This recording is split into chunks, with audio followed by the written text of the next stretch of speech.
Hello and welcome to another episode of Be Gay Solve Crimes. I am November Kelly. I am joined, as ever, by my co-detectives and co-friends. Hello, I am Lucy, your local librarian. I am very quickly trying to work out which episode we're on. We had episode H last time. I think so. Is this episode 9? Yes. Episode 9, I think, in total, yeah. Oh, we should do something special to celebrate episode 10. It feels like it's been 20 years. This podcast seems like it's been on like an ongoing mainstay in my life forever, especially when watching this movie, for good and bad. Yeah, this movie did feel like it lasted a long time. It's a real double-edged sword, yeah. And I'm also here. And we are joined by Mia Mulder. Final co-host. Yes, Mia Mulder. Hello. It's Mia Mulder. We love Mia Mulder. Who definitely is tech savvy and definitely did not get the podcast account hacked because I wanted to play The Sims. Like, yeah, was it The Sims? I thought it was something like... Okay, but that's very relatable. What did you download? So there used to be a person who like made a custom software that would like auto update Sims 4 for you, and you wouldn't have to do anything. And then they stopped, and then someone mirrored it, and that mirror used to work, but now that mirror is full of Russian hackbots. Oh, so God. It worked for my girlfriend a month ago, but when I tried to use it, all my internet information got stolen, including the podcast. I'm very sorry. I mentioned this so I can apologize profusely in person to my co-host. Do not be silly. The thing is, this is also a narrative of Scottish industrial decline, because if we still had the greats like Razor 1911, based in Glasgow, mind you, back in the day, none of this would have happened. Yeah, I'm never straying from the glorious light of Fit Girl repacks ever again.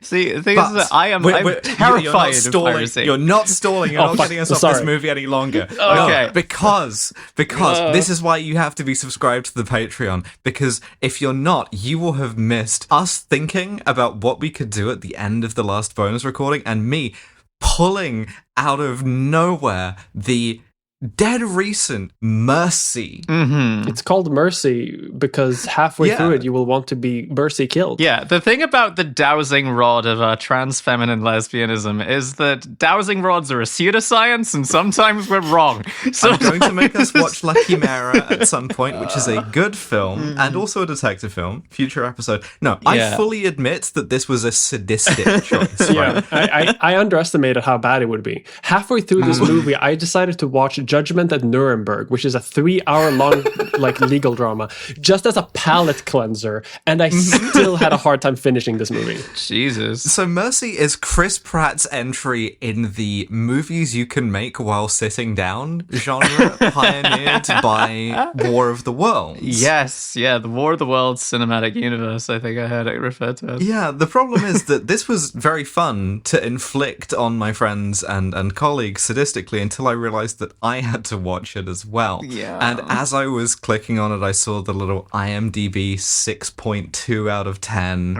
Which is too high. God. Yeah, I agree. It's your own time you're wasting. Yeah. Well, at least it's not much time. It's like The Queen Mother, it's a tight 100.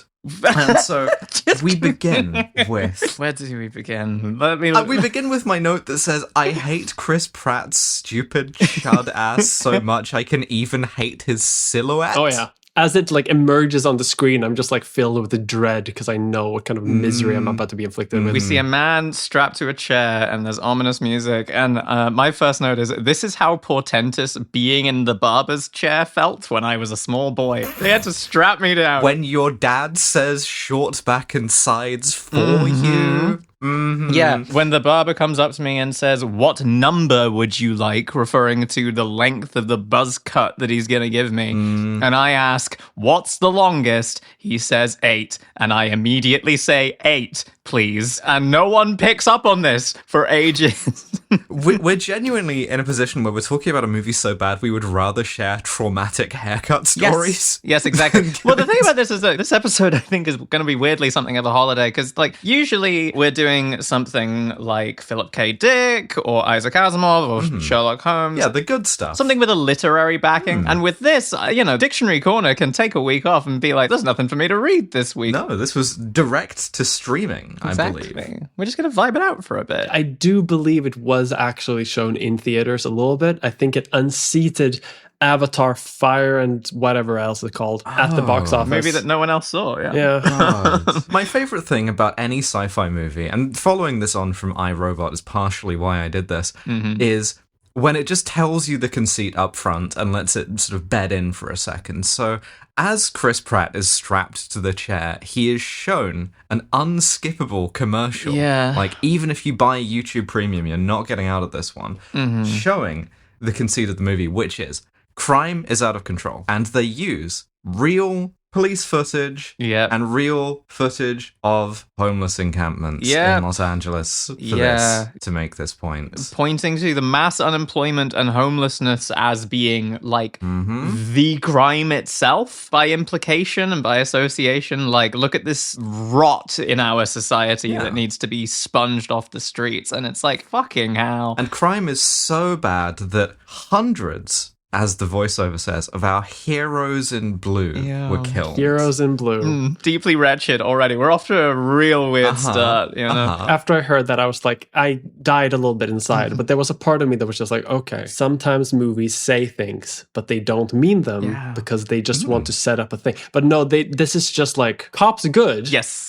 Cops good. Cops good. Cops and mass surveillance is good. AI good. We like this. AI good. Yes. Endorse. Yeah. Sometimes there are problems, but AI, cops, and mass surveillance are good. Yeah. Yeah, because like in Minority Report, because of this horrible crime wave, they've resorted to dystopian solutions. And this is where we get our first thing that strikes me as AI art, which is the logo of the Mercy Court.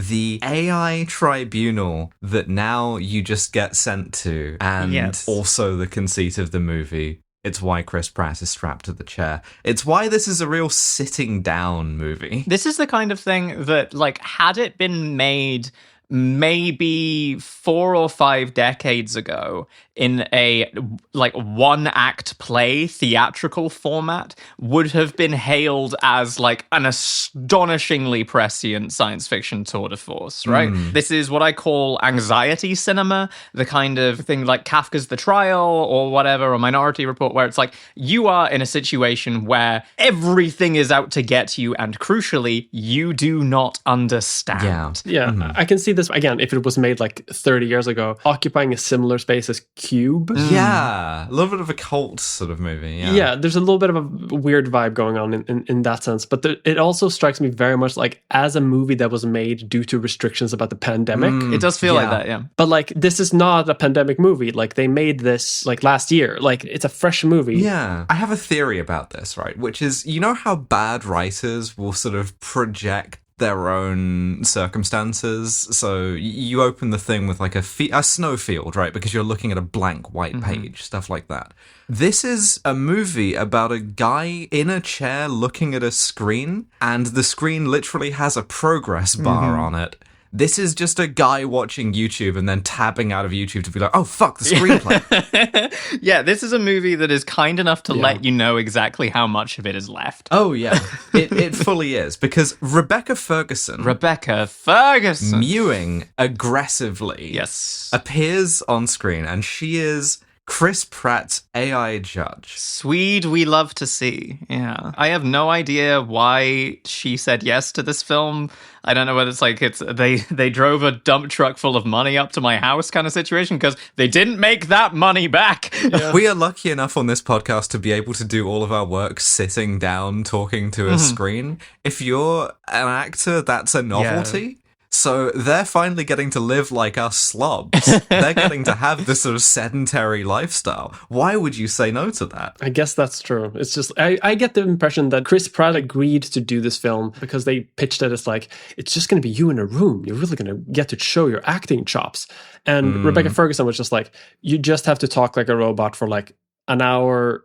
It's like an afternoon amount of work. You don't have to do that much more. You don't have to think about it anymore. I would not be surprised if she does not even remember making this movie, because I can't imagine it being very intense. Yeah. So we set out the stakes pretty quickly. Chris Pratt is an LAPD homicide detective, except his wife has been murdered. It seems a lot like he's the one who did it. Yeah. And he has 90 minutes, and it puts a big timer of 90 minutes on the screen. This movie is 100 minutes long, so the timer is accurate, which is something that I like, but is also saving me the click of seeing how much more of this shit I have to watch. He also has like a guilt progress bar. He does. Which is tallying in percentage points his level of guilt. Yeah. Or the likelihood of his guilt. And, you know, we're talking about a police officer whose spousal abuse has tipped over into homicide. I mean, the statistics is already pretty much not in his favor from the start, right? No, this is true. He's starting at 40% as soon as he got the job.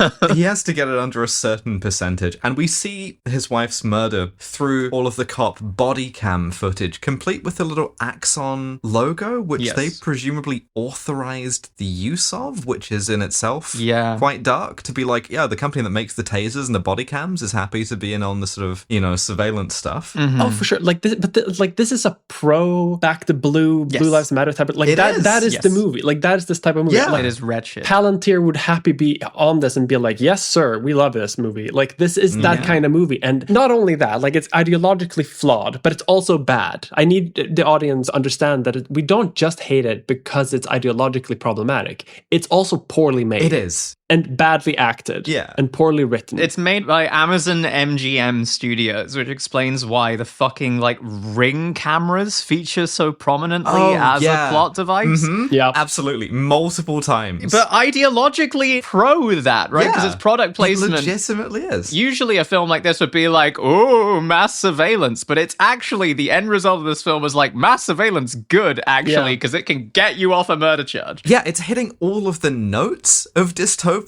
Yes. But then it's trying to say that these things are actually good. So the conceit here is Judge Maddox, Rebecca Ferguson, this AI judge, she has access to the municipal cloud, which I prefer to call the Mertaculous. So she can get into everyone's phones and like everyone's Ring doorbell and stuff, which is presented as an unambiguous good.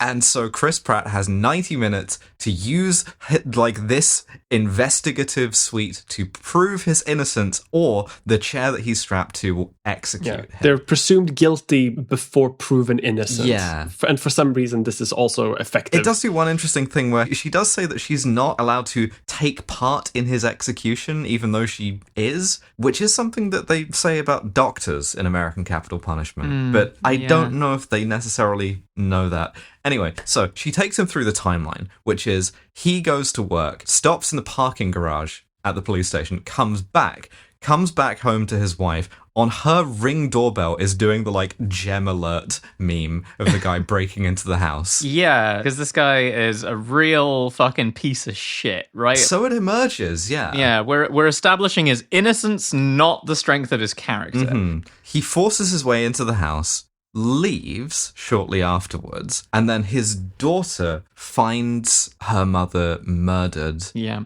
And he gets arrested at a bar, even though he claims he doesn't drink. And then we get the drunk montage. I think what I like to describe as Chris Pratt getting tasered body cam footage 10 hours. Yeah, the sort of Red Dead Redemption 2 drunk montage of him being like, Lenny! You know, just like absolute scenes. It goes on forever. Trying to find one shot that's going to be the episode art out of that. We're spoiled for choice. There's There's good. a lot of real Chris Pratt faces as he takes swings at cops. A lot of subtitles, Chris Pratt screaming, you know, delightful. And not only that, like his face also does very interesting faces with reacting to his own body cam footage being tasered. So we're just really like two front attack on this one. And he gets hit in the head in the course of getting arrested, which is why he doesn't remember any of this. So he doesn't know whether or not he's killed his wife. This is an alcoholic amnesiac cop narrative. Stay out of Disco Elysium's house. Get away. Get away from her. Get a job. It's also, can I also mention how fucked up it is that he's not wearing shoes the whole movie? Like, he is just barefoot the whole time. Yeah. Put those nuts. grippers away. Dogs out. Those dogs are barking. Reprehensible. The anxiety cinema of it is like, what if you only had 90 minutes to lock the fuck in and prove your innocence on charges that you've only just been served with? You know, in the UK here, we are currently experiencing some worrying declines in the criminal justice system where I believe it's Wes Streeting who's pushing this, or is it David Lammy? I can't quite remember. It's been David Lammy historically, but Shabana Mahmood's also a big fan of it. There is like an actual sort of government push for AI use in Crown Court for exactly this reason, for efficiency. AI juries. I don't know if they're going to make you be barefoot for it. I hope not. Shave your big toe, bitch. We're going to court. What a horrible sentence. Those series of words are not in the Bible. So at this point, I feel a bit like we're learning the rules of a game show, right? Because he's allowed to make phone calls out. And so he calls second guy in the movie, yes, obvious culprit, his AA sponsor and wife's work colleague, Rob. It's a really long contact name in the phone, but all of that does come up. Yeah. The main character's name is Detective Chris Raven. It's true. Yeah. I just wanted to note that. Very much like a first draft type of name. Well, the thing is that the producer is called Charles Roven, and it's like, come on, man. There's a bit where he calls his daughter Brit Raven, and you said, Brit Raven, oh, you mean like a crow? And I've just been thinking about that since we saw it. That's science. He calls Rob, and he's like, I don't know what I did or didn't do. And Rob assesses correctly that he has fallen off of the wagon, and says, and this is verbatim, this is some beautiful screenwriting, I believe in karma, so depending on what you have or haven't done, she's either going to be your best friend or the worst bitch you've ever met. Yeah. So true, bestie. Yeah. What a fucking reprehensible screenplay. It's pretty bad. What an absolute piece of shit. Oh, it's disgusting. It's horrifying. I'm not exaggerating a single bit when I say, like, this movie took me a whole day to try to get through. Oh, I'm sorry. Just because, like, it's so difficult to focus on because it's bad, but also because occasionally it doesn't really make sense. For example, when they do, like, the ring footage, when he comes home before the daughter comes home, I believe we hear like a little bit of like muffled arguing before the judge shows him like going to the bar and getting drunk. But we don't know what they're arguing about. We can't hear that. And then like an hour into the movie or something like that, suddenly the same footage is shown, but suddenly we can hear exactly what they're arguing about for crucial plot details and clues. It legitimately like gates and they're progress. just like, why did you not hear? Yeah, it gates. It artificially prolongs its own progression for the sake of just making it 90 minutes. This movie could be done in half an hour. Yeah, there are genuinely a couple of points where he finds the footage he needs to exonerate himself, and then Rebecca Ferguson mews at him and goes, oh, it's buffering or whatever, come back to me in like 15 minutes, when he's on the clock to get executed. This is not available right now, come back in a little bit. And then he's just like, okay, there's another point when he is on like a really good trail of clues,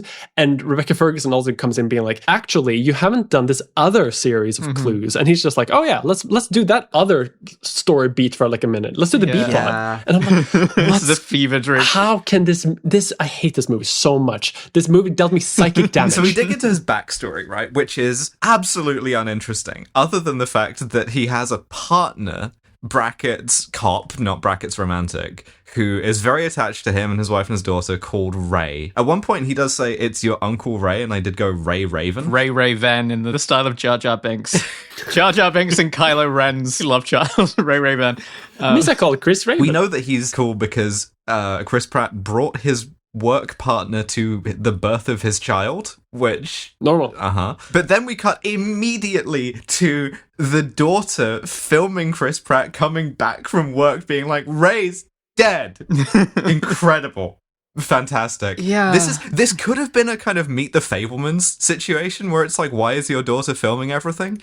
Because they have to use this found footage conceit. There are multiple sequences where one character says to another, why are you filming this? The director behind this, Timur Bekmambetov, is a guy who is like trying to champion this particular style. He's a bit like in the same way that Robert Zemeckis is really, really ride or die for fully 3D hyper-realistic motion capture stuff like The Polar Express and Beowulf. This director is obsessed with what he has called screen life movies. And he's like determined to make screen life a thing. The kind of movie where it all takes place on a computer screen switching between tabs. There is only one director, I think, yet who has gotten what screens are like, and it's Park Chan-wook. like the way they get used in No Other Choice is significantly better than anything Timur Badmambatov has ever done. But so here's the thing, right? Ray is dead now, and this has strained Chris Pratt's marriage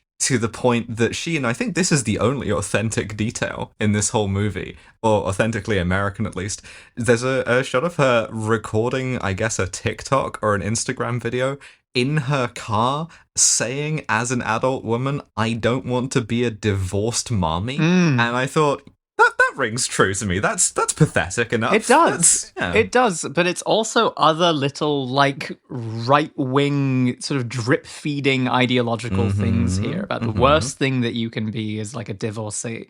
Whereas personally, I consider divorcees to be some of the hottest things that you can be. Thank you, darling. But seriously. But it's true. Yeah. This is completely irrelevant, but like divorces are good. They're objectively a good thing.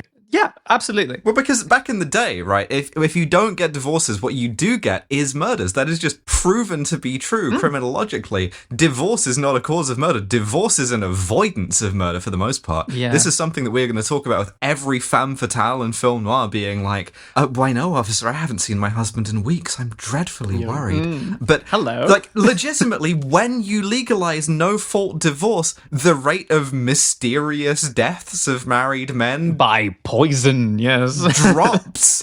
It's crazy. But so she doesn't want to get divorced, and Chris Pratt yells at Rebecca Ferguson like, I couldn't have killed my wife because I loved my wife, and she hits him with the fucking AI reasoning thing of, what human beings experience as love is merely a neurobiological phenomenon, and she lists some like hormones, and anger is also one of those, and I don't get those things, but you do, so like, come on, dude. Which is also like a character aspect of Rebecca Ferguson's Judge that goes nowhere.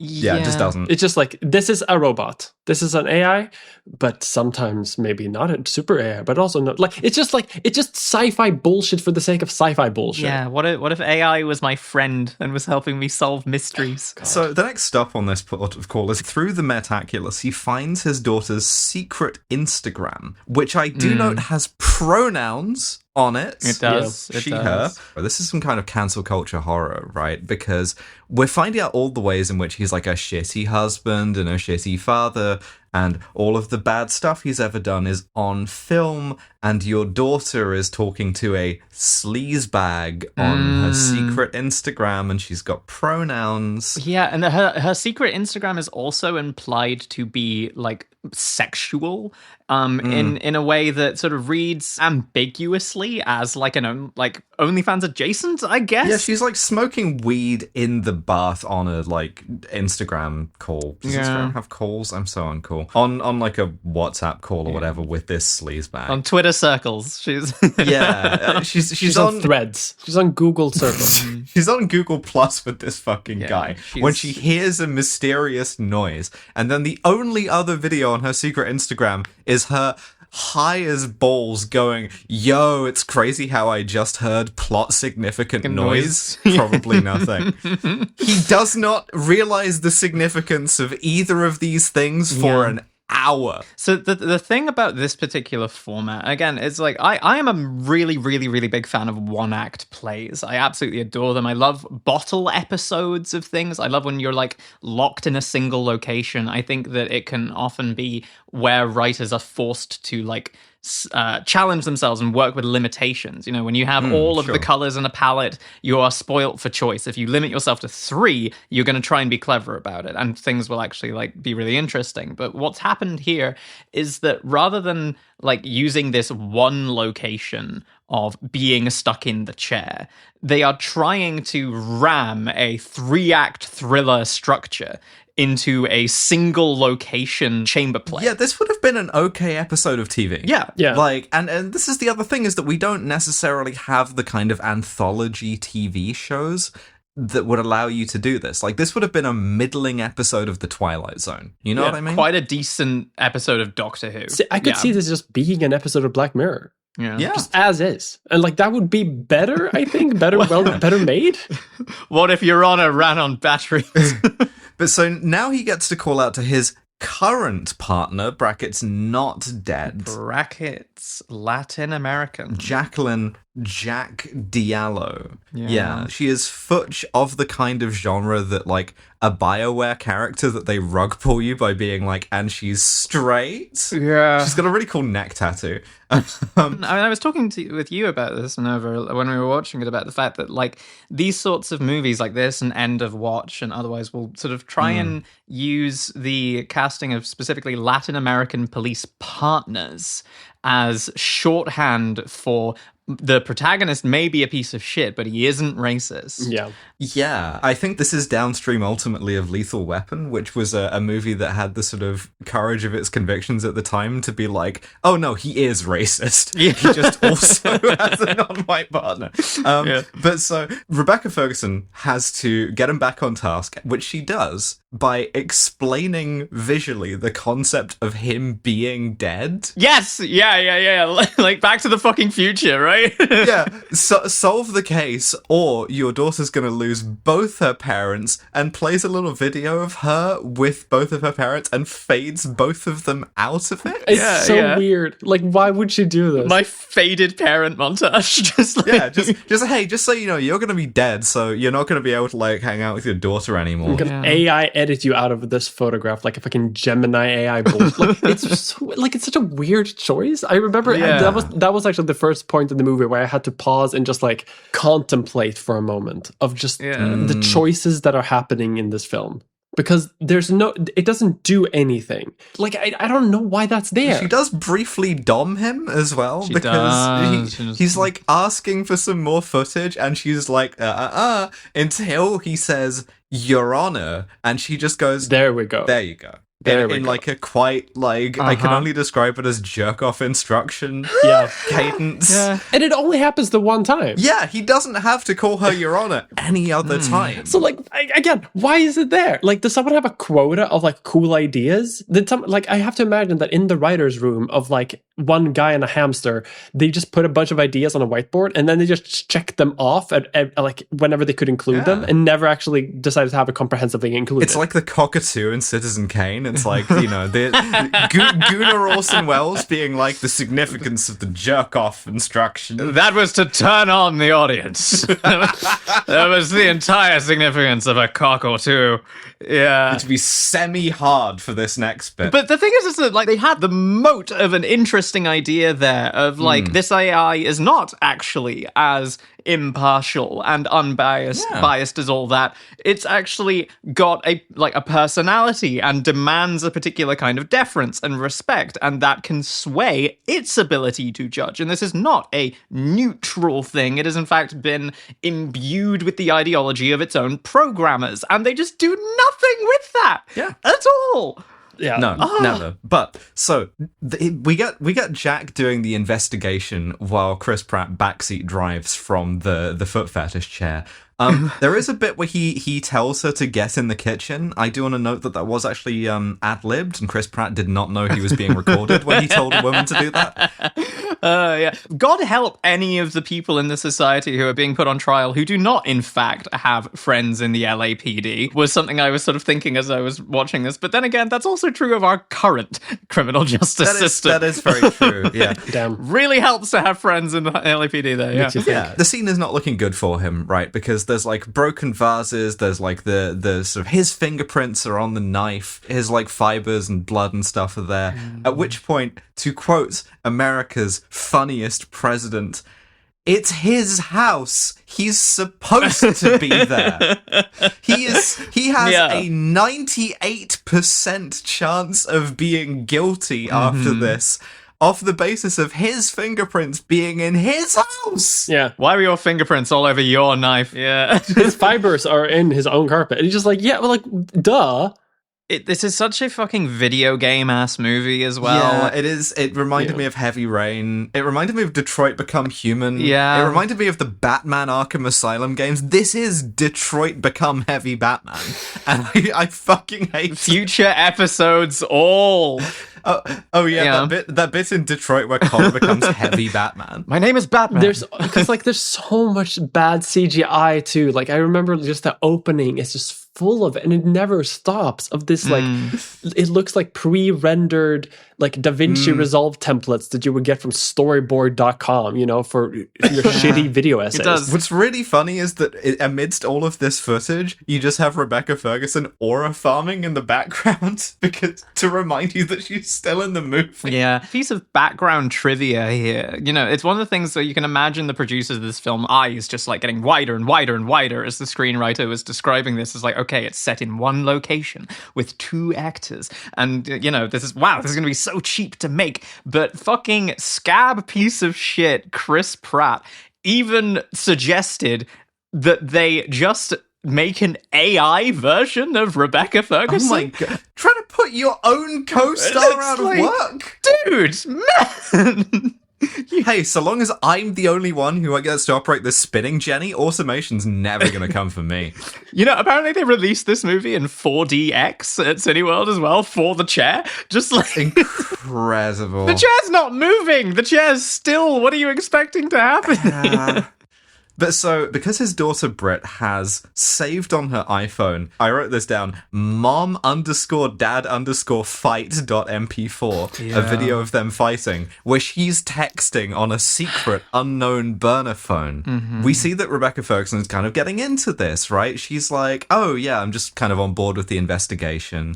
She traces the phone to the red zone. Yeah. And the red zone is, I guess, like, big homeless encampment, or one of many, right? Mm-hmm. And this is, the politics of this go kind of unspoken, but are rancid. Yeah. This has been such a chaotic episode thus far, and I'm having a whale of a time. The crucial thing that we have discovered, I think, at this stage, is that Chris Pratt's wife is texting someone else with the implication of it, like, being romantic. He's being cuckolded, yeah. He's in the cock chair. He's in the cock chair, you know?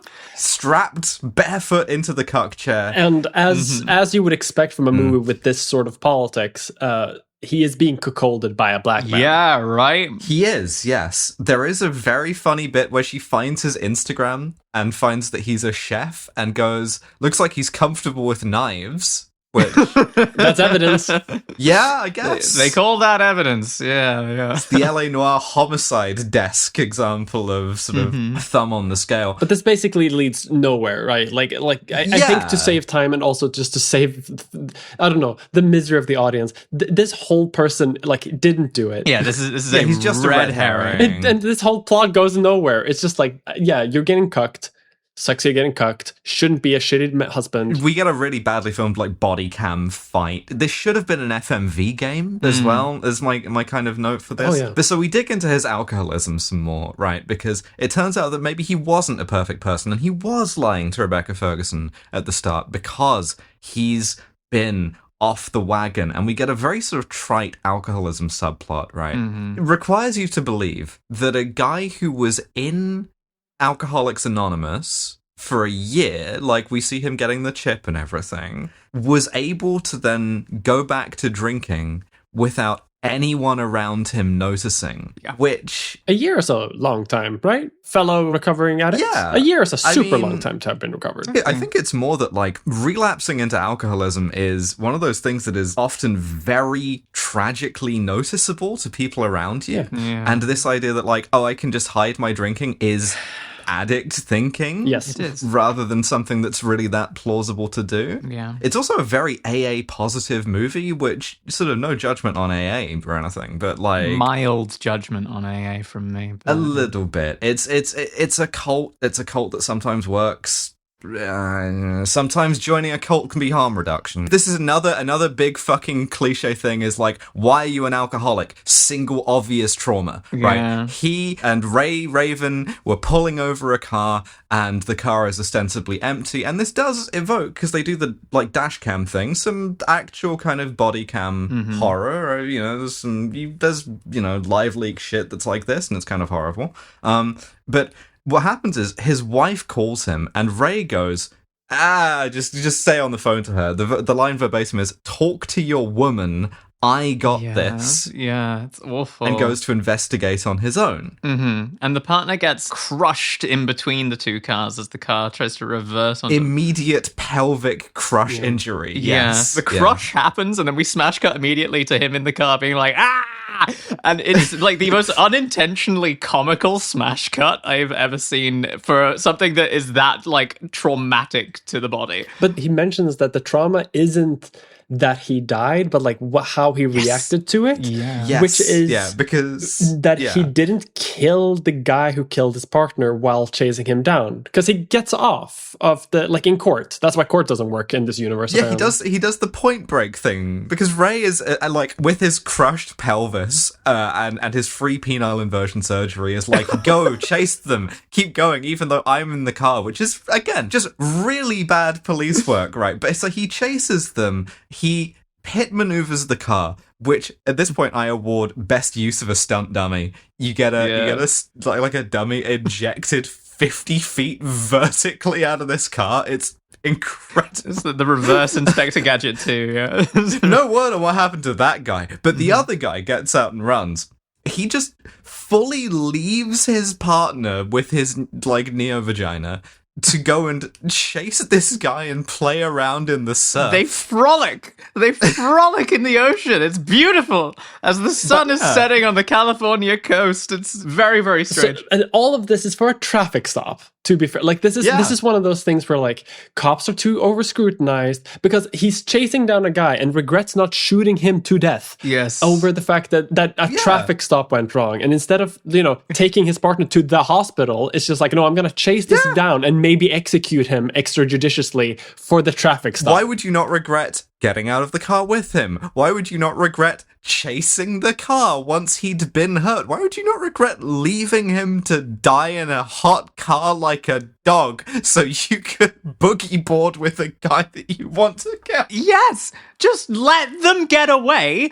Get your partner to a hospital as quickly as possible. Explaining the concept of maybe we can catch them later to a detective. You don't care about your partner. You have such a fucking boner for the iron fist of justice, and it's like, come on, what is happening here? But so like he arrests the guy instead of executing him, and the woke human court acquits that guy, so then he becomes an alcoholic, and like his wife found out, and that's what they were arguing about. And he also becomes a big supporter of the mercy court. Like this is also a thing of his character. He loves the mercy court, and now he's in it. He's sent like 18 people to the mercy court, and it's found all of them guilty and executed them. Yes. Yeah, this is the Minority Report ripoff thing again here, where the person who is being persecuted by this system now, and for the plot of this film, is a person who was a champion of it just a moment ago, right? So he kind of despairs at this point because it's that time of the movie, and something that could be interesting if it weren't so transparently, well, the movie has to keep happening, is Rebecca Ferguson, the judge, has to give him a little pep talk. Right? Because he says, and this is an interesting sort of dimension of horror to add to it. It's like, this is bullshit, right? You make your decision before I get in the cuck chair. Right, and then this is just like a formality because otherwise people would never have let us do this to people unless there was some kind of semblance of defending yourself, right? And this is an interesting dimension. This is, and they immediately crush that because she's like, no, the Metaculus is real. All of this is real. Yep. You have to not confess to murder. Yeah. And then they have like a 45-minute, it feels like discussion of what a gut feeling is. And just like a robot can't have a gut feeling. Yeah. She does the dog head tilt at him like a puppy girl hearing a 5-syllable word. Just like, huh? Yeah. Again, visual medium. Because again, like you sidestepped the only interesting idea you've given me, which is, hey, this guy is maybe so like stubborn and misogynist that he would rather get executed than keep thinking about any of the stuff he's done wrong in his life. Yeah. And Kafka would have done that with this plot, and that's the the difference between literature and slob here. He calls the cuck back and being like, "Hey, help me out! What did my wife do?" No, he's the cuck. He calls. Right. I don't know what you call the guy who cuckolds you. The stag. The Chad? The stag, I believe that the terminology is. The bull? The bull? That's uncomfortably racialized, but then so is this whole plotline. It's all wretched, unfortunately. Yeah, he calls the guy in jail. And the guy, sort of cell phone held up to the bars, is like, yeah, you were really, like, checked out of her life. She was always complaining about work because they were making her do an internal investigation into some missing chemicals that I don't know about. And this guy, who has just given him potentially, like, exonerative evidence that is going to save his life, because he has been cuckolding him, he goes, go screw yourself, and hangs up on him. Fair. Yeah. The best thing to do when anyone makes the gentlest of Columbo-like prods into your wrongdoing is to go, fuck off, get away, fuck One off. thing that really struck me also, like, the bull gets arrested for resisting arrest earlier on in the movie. I sort of like this. Even though he didn't do it. He didn't do anything. He just runs away. Yeah. Resisting arrest, and that's enough to be arrested. Yeah, it establishes two things, I think, right? One is that this is just a real thing that cops will do. Cops will arrest you for inconveniencing them in any way. But because it's Jack who does it, it establishes her specifically as, like, oh, she's like liable to kind of anger, right? Yeah. Because when he's asked why he's getting arrested, she goes, for pissing me off. Then he goes through all of his wife's work colleagues and stuff because they had a party at their house 2 days before. There's some, like, AR bullshit to reconstruct who was there when. Yeah. And he immediately solves the locked room mystery because he's like, oh, whoever did it just stayed in my house. Yeah, it's the iRobot thing again. Yeah, it's iRobot again. It's crazy how there have been 3 detective stories ever written, and one of them is iRobot. He does ask the AI at one stage, can you split friends and work? And it's like, that's a question we ask ourselves every day. You know? I prefer not to. Yeah. To Me be neither, honest. you know? It's like, yeah, we have fun. It's at this point, 50 minutes into the movie, where they start talking about, like, oh, someone's stealing something from the dead wife's workplace. It can be used in drugs and explosives. Like they start introducing some sort of, like, other things here that maybe the murder was not about him or a crime of passion. Maybe it was about, like, her work. They introduced this halfway through the movie. I really hate to say it because this always makes me sound so smug. This is where I crisp and potato snacks the movie. Like, if you're not familiar with that meme, it's the like guy like putting 2 fingers to his temple and be like, interesting, no need to sample any of your crispened potato snacks because I've already mentally calculated the taste. Yeah. Right. Like, I solve the fucking case at this point. I lock in as soon as I hear that they're stealing urea granules from this sort of shipping company. And unfortunately, I, who both have not really been paying attention up until this stage because I'm sort of checked out, but secondly, I get completely distracted from crisp and potato snacksing the solution to this by the term urea granules. Wait, I turn to Nova and say, Jesus Christ, they must have been drinking a lot of Gaviscon. They're stealing the piss. Yeah, pissing like a kind of reverse boba tea. Yeah. Yeah, just industrial Oh, quantities. God. How many kidney stones? God, they're stealing the boba piss. Sounds like a cement mixer in there. She's lovely, darling, but she pisses like concrete. Yeah. That's what happens when you don't fondle the balls. Sounds like fistfuls of gravel being thrown down a rain gutter. So this is also where he gets another piece of evidence that gets gated for later, where he's like, I know the guy got out of my house because my next door neighbor is a bird watcher with a motion activated camera on his bird feeder that's on the internet on the website petersonsyard.com, a domain they did not park, but which any one of you could. Yeah. Is it still available?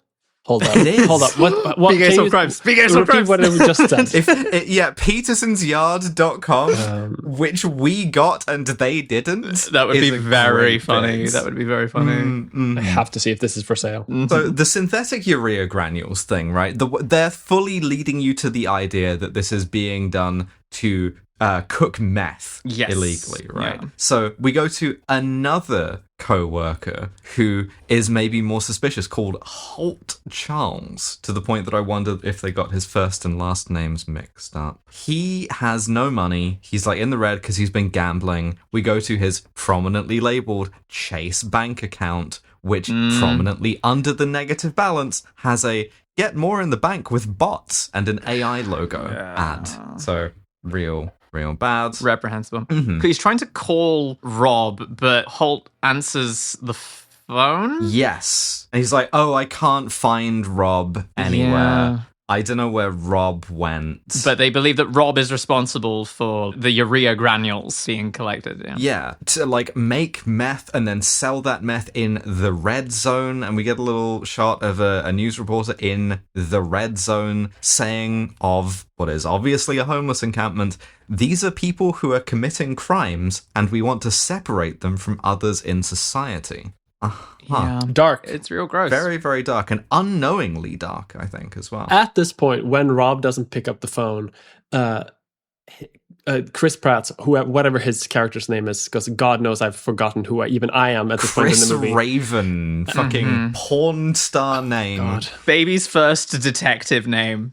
His probability of guilt has finally dropped a little bit, not quite low enough for him to sort of get a real trial. Yeah. But this is like, oh, you're onto something. Yeah. That's a crucial conceit, is the fact that, it's guaranteed execution unless you can get the reasonable doubt stat below, I believe it's like 90-something. 92. Yeah. Which everyone knows that reasonable doubt means 92%. Exactly. At which point you'll be allowed to have a real trial with real people or something. So after wasting some more time fucking around, Rebecca Ferguson is finally like, yo, the footage you ordered earlier, that's unlocked now. You can actually drive to the second island now. The roadblocks We're are ready open. for this bit of the film, yeah. God. We're ready to see who snuck out of your house and got into your bird-watching neighbor's car and then rode around in the trunk and then escaped. Oh my god, it's the only other person in the movie Who could Yeah. it be? did it. It's Rob. Rob did it. And this is a real drawback for the one-act structure that we have here, is the fact that, this is put forward as this incredible betrayal. It's like, I can't believe our trusted friend Rob would do this. Rob, who we've come to know and love. And it's like, Our we AA just sponsor. met the guy. Yeah. This is in the same scene. Yeah, and I mean, there are some like limitations of this in any form. Like watching any kind of like TV murder mystery can be like, who's the second most famous actor in this? Who's not in it regularly, right? But like, you suspend your disbelief for a good implementation of this. Yeah. This is not a good implementation of this. So they send everybody to Rob's house.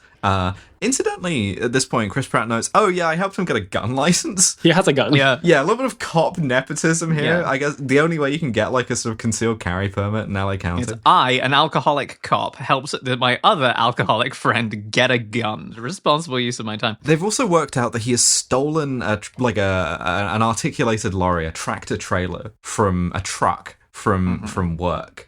And at this point, I'm like, come on, guys. Tons of missing urea.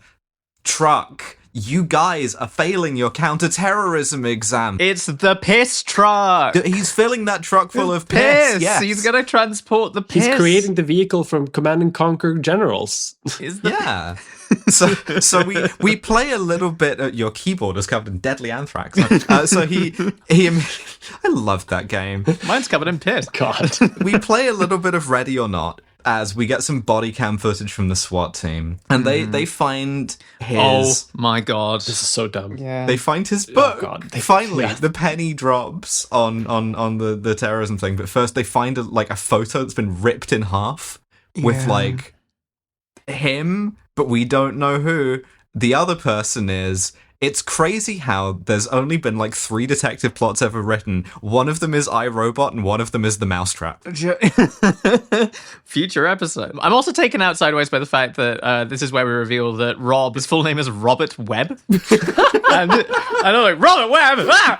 Jump And his brother is called David. Wow. Yeah. But the thing is that Robert Webb has been building a bomb. Yeah, we see they've got he's got a copy Using of the Anarchist's cookbook with the recipe of homemade bomb. When we got to the point that the SWAT team pick up a smoldering copy of the Anarchist cookbook, that to me was the point where my brain just snapped. And I'm like, oh, I see. We're not actually at all gearing up to a anti-AI message. No. Truck bomb, it's truck bomb time. Because this was also the part in the movie where I just fully lost interest in the rest of it. I barely remember what happens afterwards, just because It's okay, I've got you. like my eyes just glazed over. It's mainly just car chase is the thing. right? I do like a kind of like dawning horror kind of terrorism investigation plot thing, but this one just dawns in about a minute. Yeah. It's like the planet from fucking Interstellar. It's like the opposite of the planet from Interstellar. The sun just goes up, you know? I've got a note here that was going to be important, but I can't remember the context for it because, I'm a professional. I've written the words robot malfunctioning. There's like an emotional plot beat where Maddox, like, does the Detroit become human thing of like smashing through her own programming to fold into herself like a less rigid logical epistemological structure. Yeah, she glitches out a bit when he pushes her on like trusting his gut instinct, which was right, because she's only supposed to believe in fact. Despite the facts already have been established at this point that Rob is like doing some terrorist shit and like spent the night in the main character's house overnight and didn't come home. So he was also in the house at the time of the murder. And like for some reason, Chris's probability of guilt is still like 97%. And I'm just like, who made this statistical model? Like who decides that? Even like a baby could tell, like, well, it could be either of them. At worst, it's 50-50. At that point, you're asking the AI, okay, what do you know here? What do you know that I don't? Like, because that could really help my case. So at this point, as we learn that, of course, he had like a brother who they were separated, and the brother was like one of the first big like trials of the Mercy Court and got convicted and executed. Yeah, they convicted and executed David Mitchell, and Robert Webb is really upset at that. Small price merely for his views on sex-based rights. They discovered that like there's a second bomb in the garage, and so the SWAT guys are like, they have a code word for this, which is avalanche, which is I guess a sort of code word for like the building is going to explode. I kind of like that. The piss bomb is going off. The piss bomb goes off. The small piss bomb. The tinkle bomb. Yeah. So the SWAT team get killed. Jack survives and escapes, and they don't know where Rob is.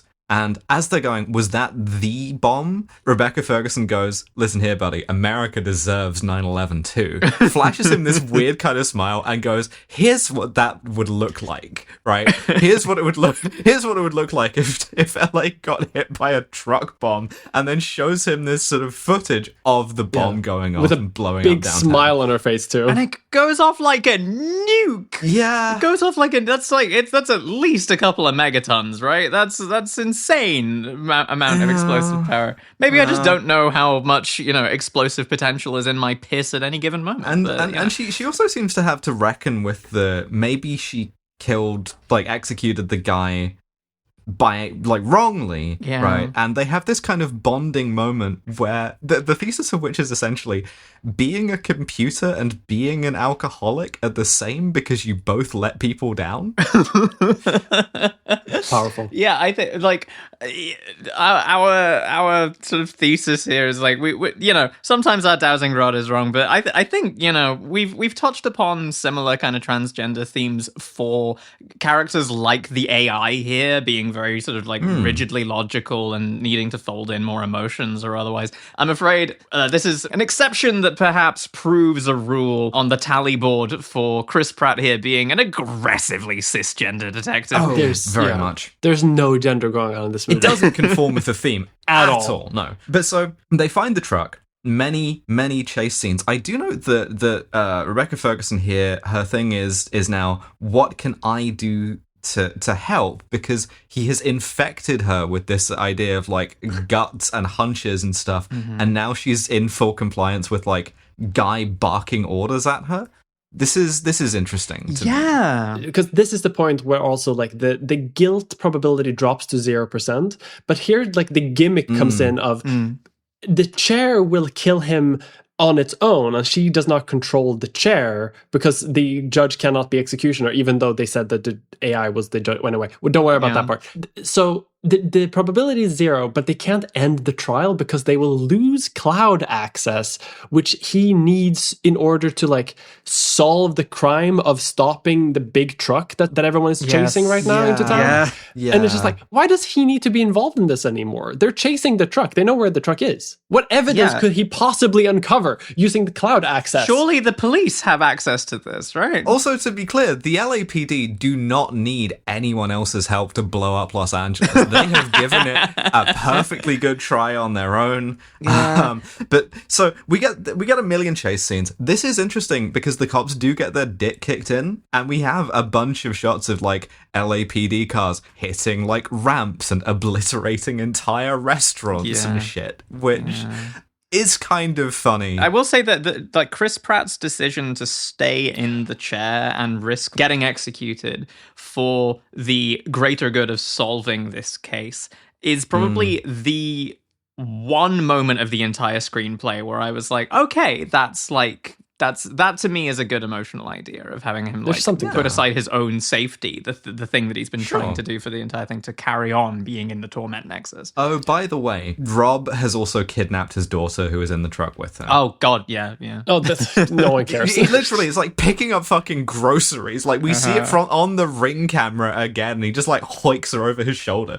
Yeah. There's a slight bit of propaganda in here as well, because like the truck is like flipping over a bunch of like standard cop cars during this chase, and like none of the cop cars can even make a dent in this thing, and we occasionally see sort of like intercut other cops like trying to arrive on the scene with MRAPs, like these big heavy armored police cars, and the implication being that like, well, we could do it, and then like almost looking into the camera being like, you should let us have MRAPs on common streets. Let us have MRAPs.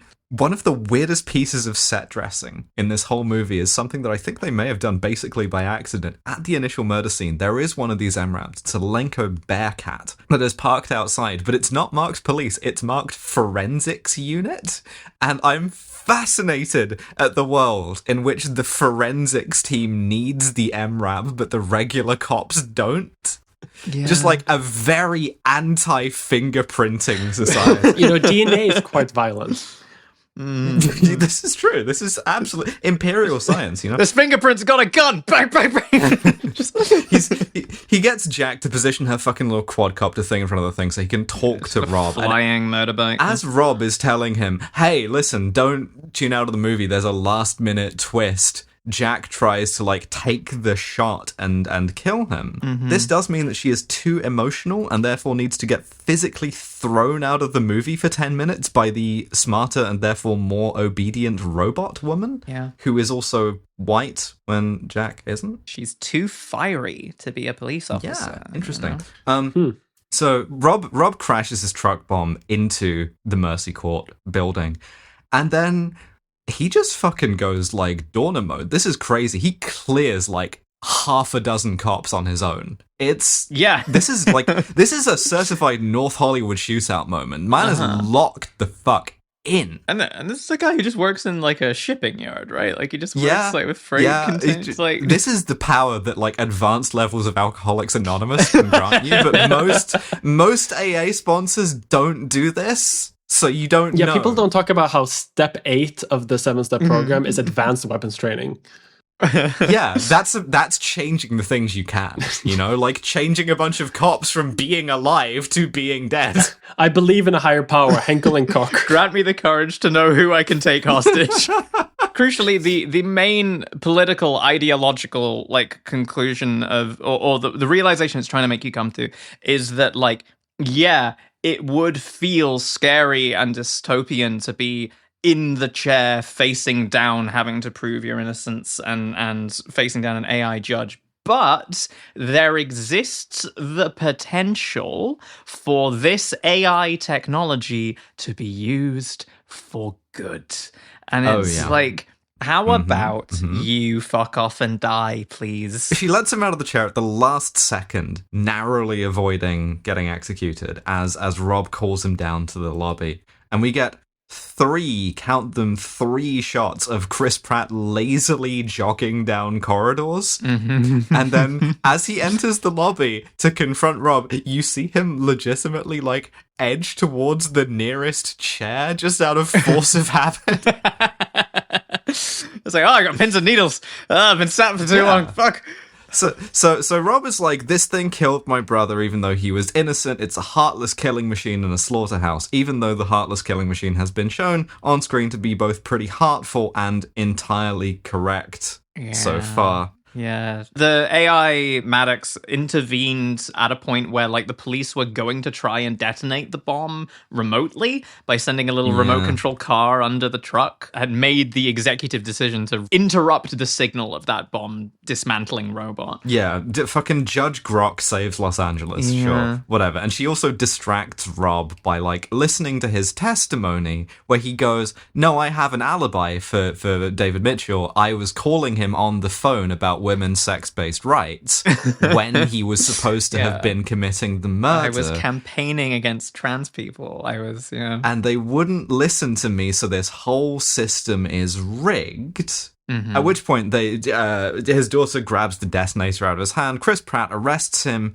has to resist the urge to murder him, but does.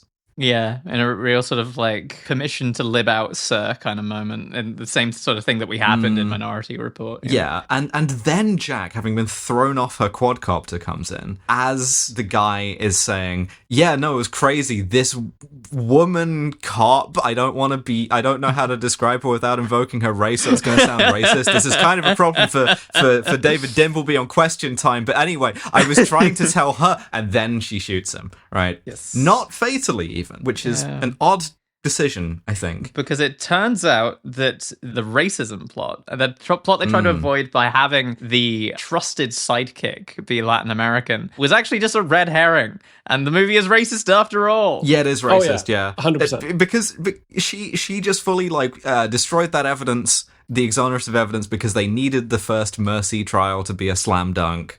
One thing I do like, right, is as this revelation drops, she's like, we had to do it, right? Because we need these scumbags scared.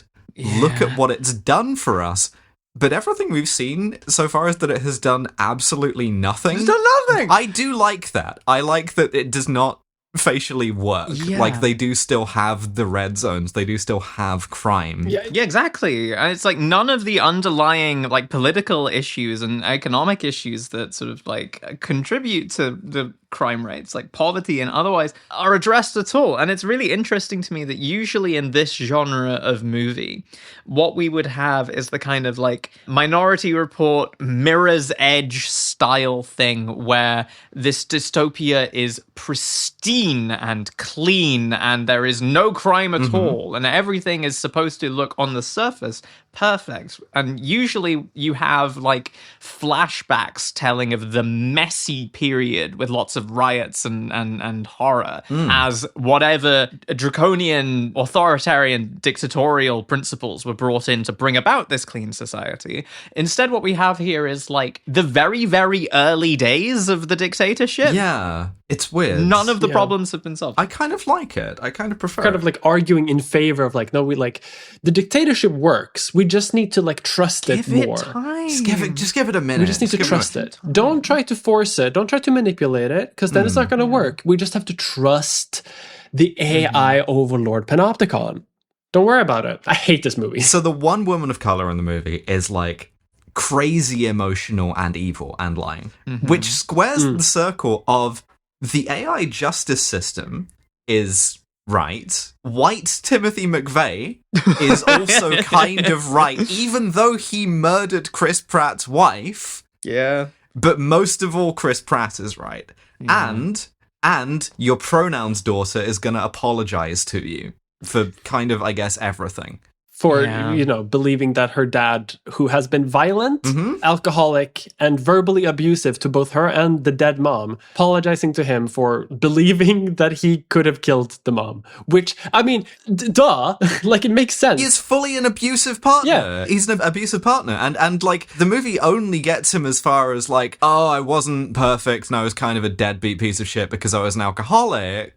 But nowhere beyond that. This guy shouldn't still be a cop.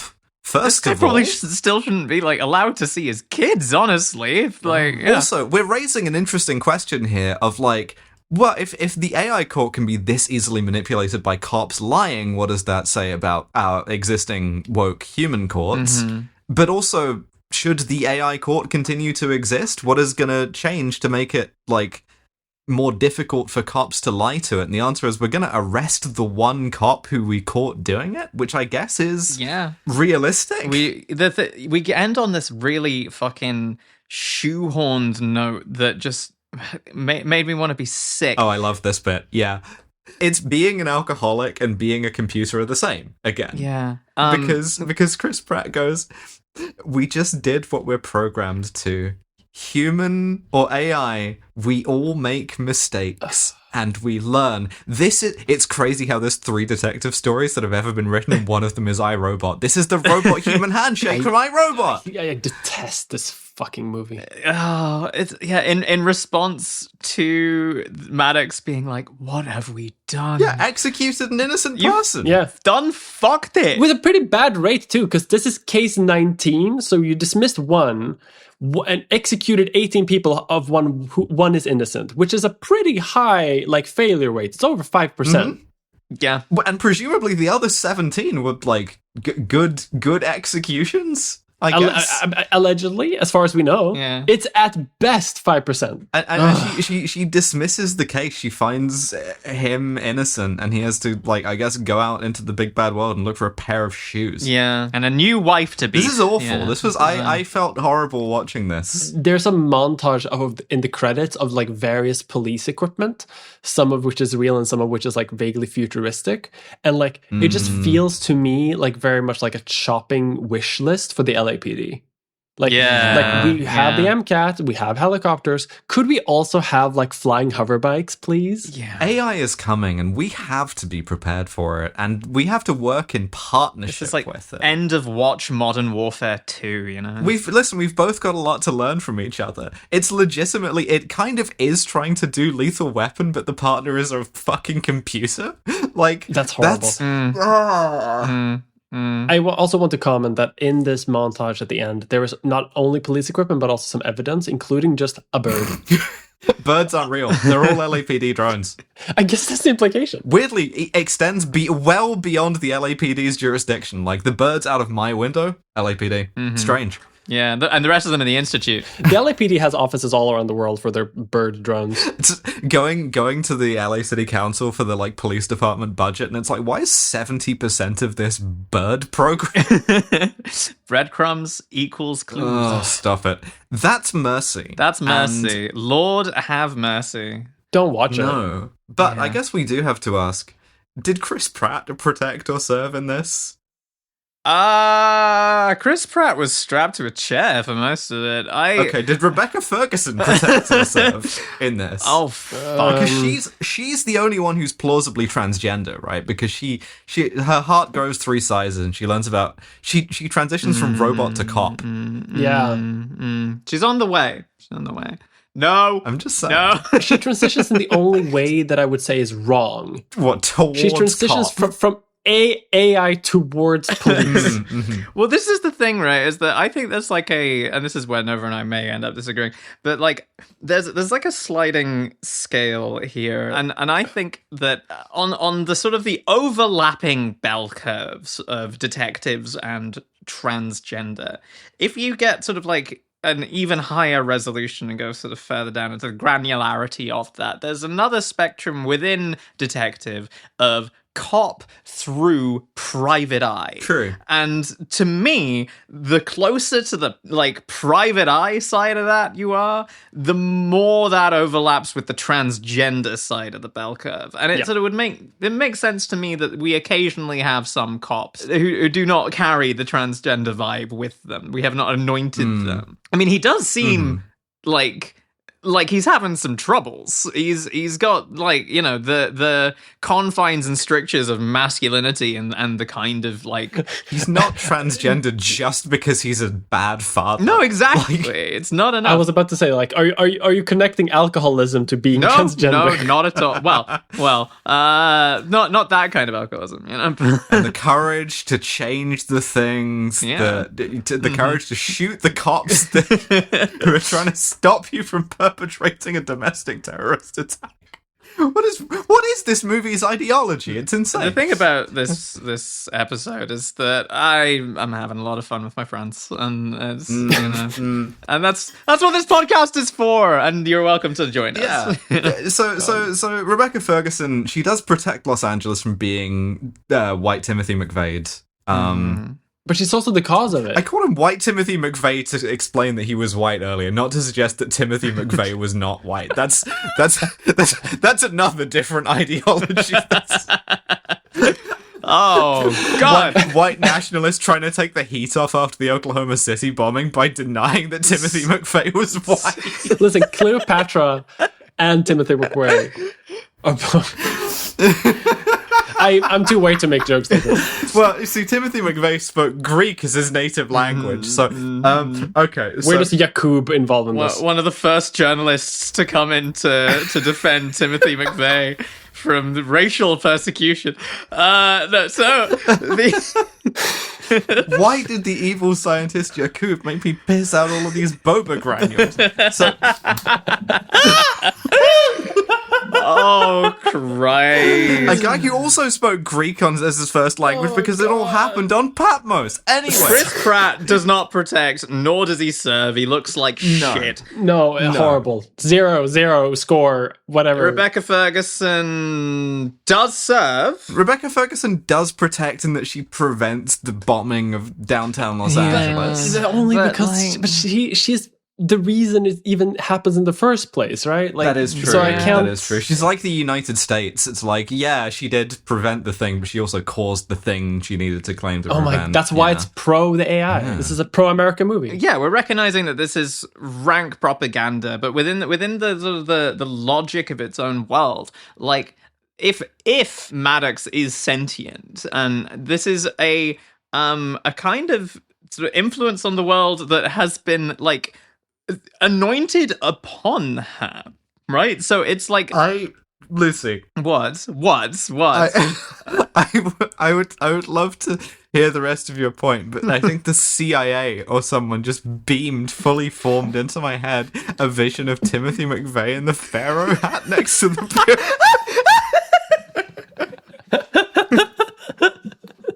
And I don't know what I can do about that other than to express it, to get it out of my brain.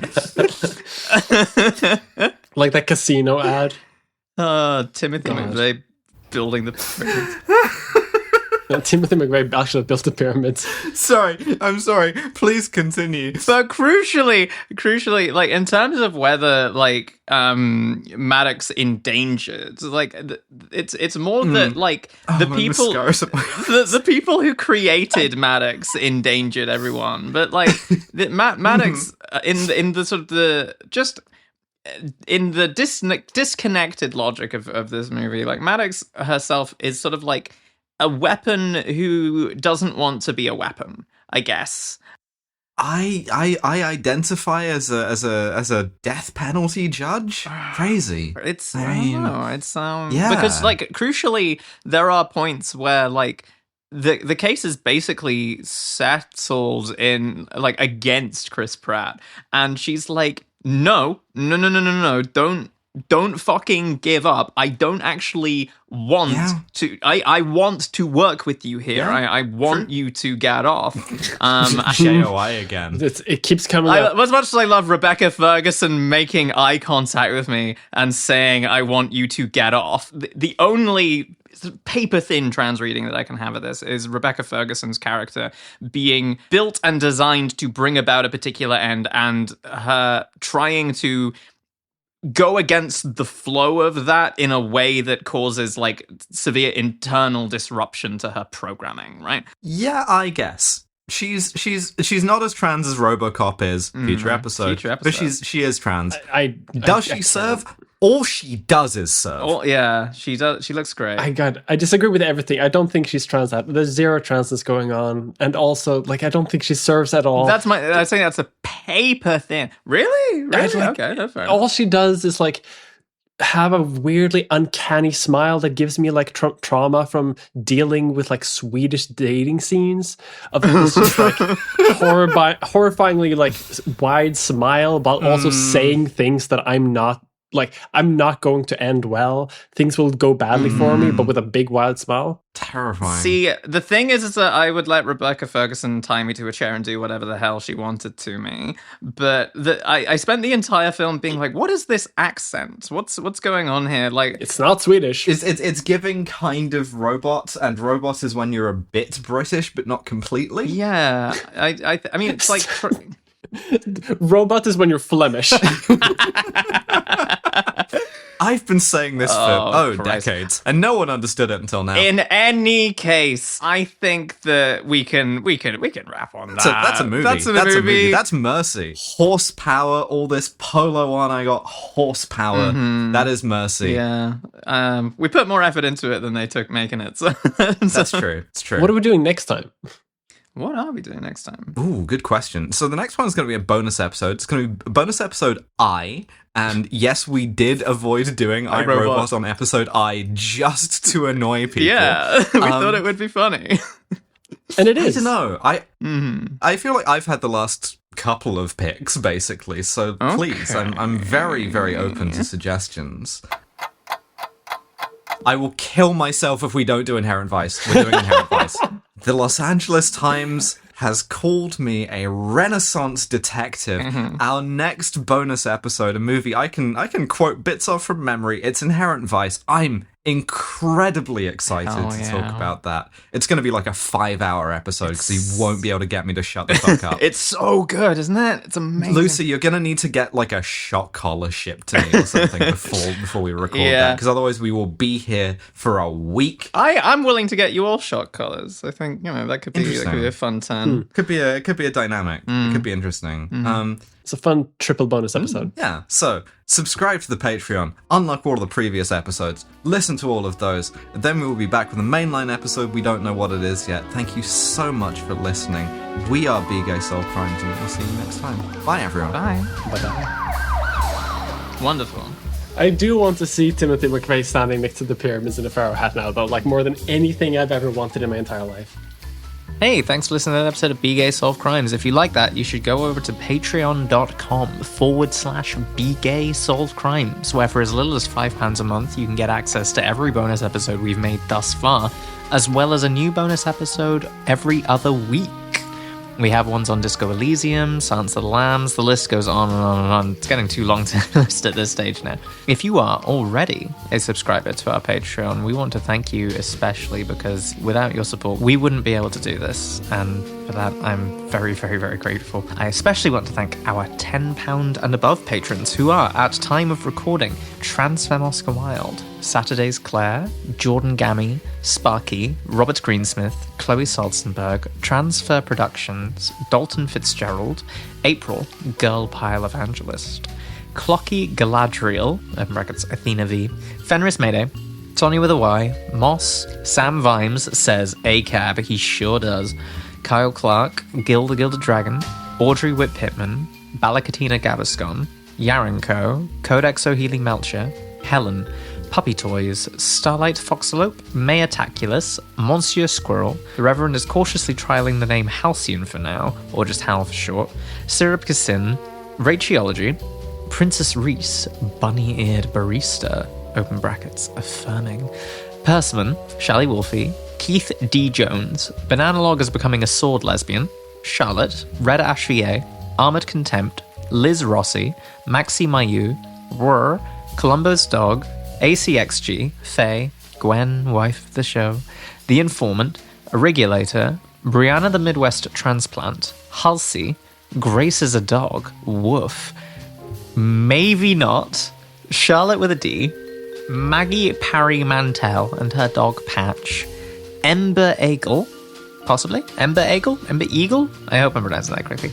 Must Be Zip Tied, hell yeah, K of Joanna, Doc Bones, McNorsk, and Nerves Nebula. Thank you so much for all of your wonderful support.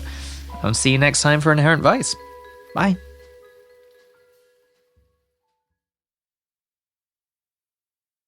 Look, there weren't any drops during the episode. I don't know why you'd think there'd be any drops at the end.